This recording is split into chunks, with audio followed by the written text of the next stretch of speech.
I want to share with you today about the spiritual inheritance that Tucson, Arizona has. A friend of mine shared with me a dream. In his dream, God was asking him to anoint with oil 4 wooden stakes and put them in the shape of a cross over the city of Tucson. And the last one should be put in the summit of a mountain, the Sentinel Peak.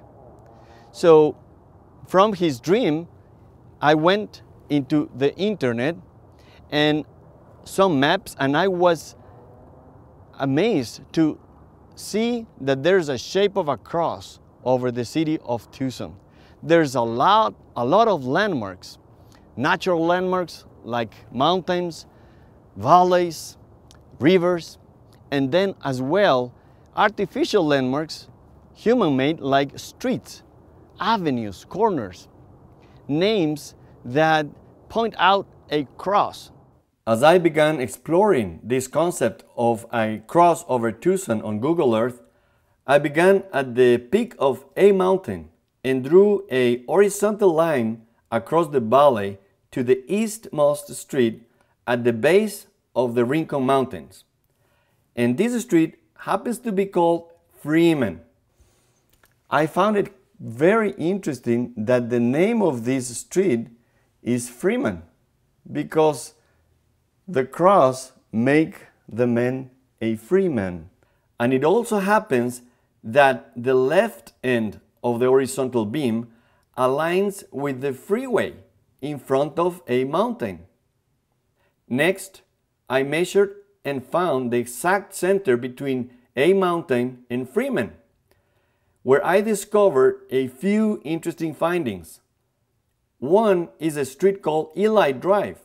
Eli is one of the names of God. As I looked at Eli, I found that there are 2 Eli Drives in the center, and both begin as east-west streets, horizontal, but one turns and points south, while the other turns and points north. To me, these 2 Eli Drives helped me to define the cross from the very center. From this center point, I traced a vertical line to the uppermost street in the north at the base of the Catalina Mountains. This street happens to be called Finisterra. This is another interesting name because Finisterra means el fin de la tierra, or the end of the earth. Finisterra is the shore in Spain from where the Israelites fleeing from the Inquisition, they enter in the diaspora into Sephara, which is Spain. That was quite interesting because here again the cross, it's one of the names of God is the door. He is the door, and the cross is the door, either for Jew or Gentile. I then followed the center of the cross to the southernmost point, which I was excited to see line up exactly with the tallest peak south of Tucson, Mount Wrightson. For me, being a Hispanic originally, Wrightson sounds like Hijo Justo, the righteous son, Wrightson. I am here in Catalina foothills in Ventana Canyon. You can see here the Ventana Resort, and also you can see in the south Mount Wrightson. So here we can see in the south, pointing the highest peak in the south, which is Mount Wrightson. Those are the Sahuarita or Santa Rita Mountains. And the vertical beam of the cross would be bordered to the east by Culve, you can see Culve, and to the west by Wilmot. And in the middle, it's difficult to see from here, but there's Man. The Man Street is pretty much aligned with the highest peak on the south, Mount Wrightson, and the place that we are standing here on the Catalina foothills. One of the most exciting discoveries as I traced the perimeter of the cross was that the street, which runs the entire vertical length from top to bottom in the center of the cross is Man Street. This is significant to me because man is like my share with men. It's the relationship between God and men. Remember manna in the desert. Another finding interesting is that the intersection of the streets here, where Kolb becomes Grand and Wilmot becomes Tanque Verde, there's an interesting intersection there that is also the very center of this cross. This point is aligned with Man Street, and it's also aligned with Mount Wrightson in the south. Another interesting finding is this one.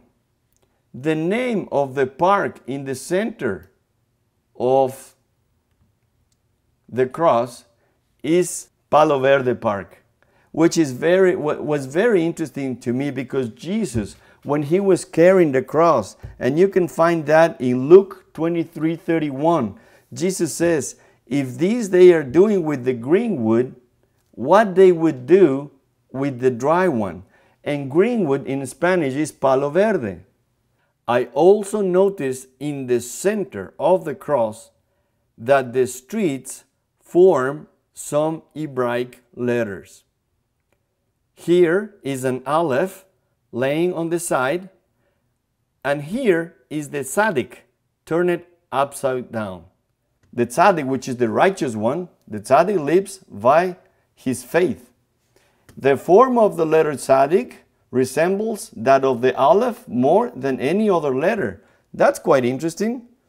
And then it says, the mate of the Aleph, the master of the universe, which would be God, is the Tzaddik, the righteous one, upon whom the world stands, and is said, the Tzaddik is the foundation of the world, which is Jesus Christ. So for me, this is amazing. The Aleph is resembling God, the master of the universe. The Tzaddik is resembling the righteous one. On one of my visits to a mountain, I noticed a plaque. And on this plate, it said that from this location, you could see all of the Santa Cruz Valley. Again, the Valley of the Santa Cruz, which means the Holy Cross. And here you have another map of the Santa Cruz Valley. Santa Cruz Valley goes from the border with Mexico, and then here you have the shape is going to be behind the Tucson Mountains, then goes to the limit with the county in the north, and then behind Catalina Mountains, right? And then behind Rincon Mountains. So the Santa Cruz Valley is like a frame around this cross over Tucson.